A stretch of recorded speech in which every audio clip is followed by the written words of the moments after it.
Reality में माता पिता और डबल माता पिता हो गए। आपके पत्नी के भी माता पिता आपके माता पिता हैं कि उन्होंने अपनी कोख से जन्मी हुई बच्ची का कितना बड़ा कन्यादान करते हैं जो जिंदगी भर आपके घर रहती है। आप उसके घर में रहोगे, आप तो कभी कभी उनसे मिलने जाओगे, कभी कभी उन्हें संभालने के लिए जाओगे, लेकिन सबसे बड़ा त्याग पत्नी के माता पिता का है कि वो माता पिता आपके घर चलाने के लिए, आपके घर को बढ़ाने के लिए, आपके घर की व्यवस्था के लिए कि उसका सम्मान बना रहे, लेकिन आप उसका सम्मान नहीं रखते हैं। ये कितनी बड़े कुटिल विचार है और ये हमारे सभी में घुसे हुए हैं। हम उसकी परवाह नहीं करते, जैसे कोई खरीद के ले आए हो। अपनी माता जी को महत्व देंगे तो भैया ये माता जी नहीं बनेगी, ये भी तो आपके बच्चों की माता जी बनेगी, फिर एक बड़ी होगी, इसके बच्चे होंगे। तो हम संस्कारित होकर के ढंग से नहीं रहेंगे। लेकिन ये जो चीज किया है संकल्प, असमें पुनः मेरे माता पिता के पास जाऊंगा, ये बहुत बड़ी बात है। सदियों मन कसोटता है और अंत में कसोटेगा एक दिन जरूर भी। चाहे कितना ही मन को मार लो, कितना ही मन को, देखो राजा दशरथ मर्यादा पुरुषोत्तम किस प्रकार के हुए हैं कि उन्होंने मर्यादा कि हमारे संसार में जो रीति रिवाज की जो मर्यादा थी उस भगवान भी उसको निभाते गए हैं। देखो आप अपने पिताजी के कहने से एक पल के अंदर और वनवास ले लिया बड़े भाई होकर के।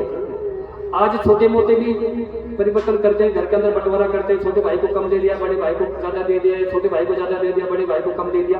कितनी भयंकर लड़ाई होती है, माँ बाप से अलग हो जाते हैं, इसने मेरे को कुछ नहीं किया। भाई तू क्या बाकी मांगता है, तेरे को जीवन तो दे दिया, ये इतना बड़ा पढ़ा लिखा दिया, तुम्हारी शादी कर देनी और इससे क्या आठ लोग ऐसे और इसका धन था कमाया, इसने कैसे भी कर दिया।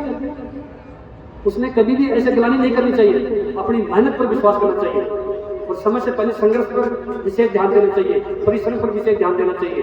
लेकिन अपन देते नहीं, जवानी तो ऐसे घुमा देते हैं, घूमने फिरने में, पार्टीबाजी करने में, और फिर जब 50 साल के होते हैं, जब कहते हैं कुछ काम नहीं हो रहा हमारा, जहाँ जाते हैं जितनी काम नहीं हो रहा, तो अपन जीवन ने तो बर्बाद कर दिया। फिर बहुत बड़ी बात है, ये पहला केस है जो पुनः अपने माता पिताओं के शरण में रहेगा। बहुत बड़ी धन्यवाद की बात है। सज्जनों, हमारे धर्म के अंदर जितने वृद्धाश्रम खुले हुए शायद किसी में नहीं होंगे। आप पाकिस्तान में जाइए, वहां नहीं मिलेंगे। कितने कुटिल, कितने खतरनाक आदमी हैं, लेकिन वो माता पिताओं को नहीं छोड़ते। कहीं भी देश में चल जाइए, इस्लाम कंट्री में कोई वृद्धाश्रम नहीं मिलेगा। लेकिन आप लोगों के पास अन्य मतलब इतने हैं जिसकी कोई सीमा नहीं है, जो ये गलत संदेश है। ऐसे लोग मेरे पास ले आए थे, महाराज जी आपके पास जमीन, आपके आश्रम को वो वृद्धाश्रम बना दे, बहुत सारे दुखी हो रहे हैं। पर दुखी क्यों हो रहे हैं? अपने बच्चों को संस्कार क्यों नहीं दिए? वो धन के चक्कर में क्यों रहा सारे दिन, वो माया के चक्कर में क्यों रहा सारे दिन? बच्चों को संस्कार देता तो बुढ़ापा उनका अच्छा बीतता, लेकिन बच्चों को संस्कार नहीं दिया। सजनों, परवरिश और संस्कार ये अति महत्वपूर्ण है। पढ़ लिख करके कोई अच्छा इंसान नहीं बन सकता है यदि उसके अंदर परवरिश और संस्कार अच्छे नहीं है तो बिल्कुल व्यर्थ निरर्थक है, खाली एक पत्थर की तरह है। तो आप सभी अपने बच्चों को संस्कार दीजिए सब शुरू से ही, और मेहनत करना सिखाइए, फिर वो कभी भी विचलित नहीं होंगे भविष्य में आगे जाकर के।